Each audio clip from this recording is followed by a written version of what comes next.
shpirtrat e dëshmorëve. Pra, shpirtrat aty e dëshmorëve të cilët janë vrarë për të ruajtur fenë e Zotit Xhelle Xhelaluhu. Këta shpirtra, ata janë tek Zoti në xhenet dhe furnizohen dhe ushqehen ke Allahu Xhelle Xhelaluhu, sepse ka ardhur në ajetin kuranor ku Zoti Xhelle Xhelaluhu tregon dhe thot: "Wala tahsabanna alladhina qutilu fi sabilillahi amwata bal ahya'un 'inda rabbihim yurzaqun." Thot Allahu Xhelle Xhelaluhu, dhe mos mendoni vallë se ata të cilët janë vrarë në rrugt të Zotit Xhelle Xhelaluhu janë të vdekur, por thot ata janë të gjallë tek Zoti i tyre dhe furnizohen. Çu ka ardhur në jetë? Pra furnizohen, që do thot ushqehen nga begatit që Zoti Xhelle Xhelaluhu i jep. Dhe e pyet Mesruki, njëri nga tabinët, Abdullah ibn Mesudin, se i përket këtij ajetit. Pra kuptimi i këtij ajetit, dhe thot Abdullah ibn Mesudi se këtë pyetje që ti bën, ne kemi pyetur profetin alayhi salatu selam.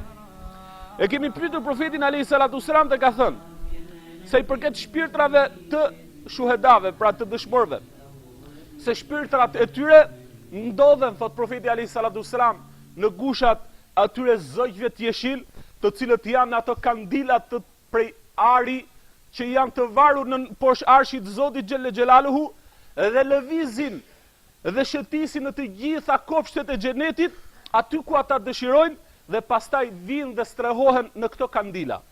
Kështu ka ardhur në hadith.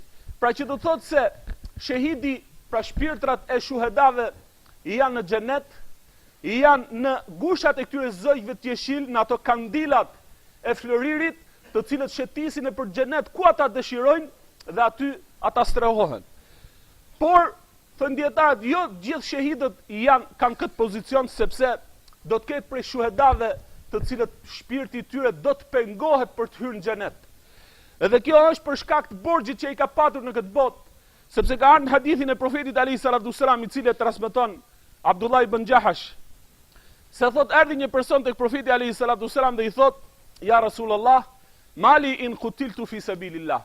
Thot: "Oj dërgumi i Zotit, ku do jem unë nëse vdes në rrugt të Allahut, pra nëse vdes duke rujt fen time?"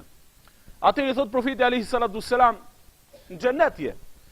Dhe në momentin kur ky njeri thot kthehet dhe për tik dhe për t'u larguar, atëherë profeti alayhi salatu selam e thërret dhe i thot: "Përveç borxhit dhe këtë ma tregoi shpar", thot Xhibraili alayhi salatu selam.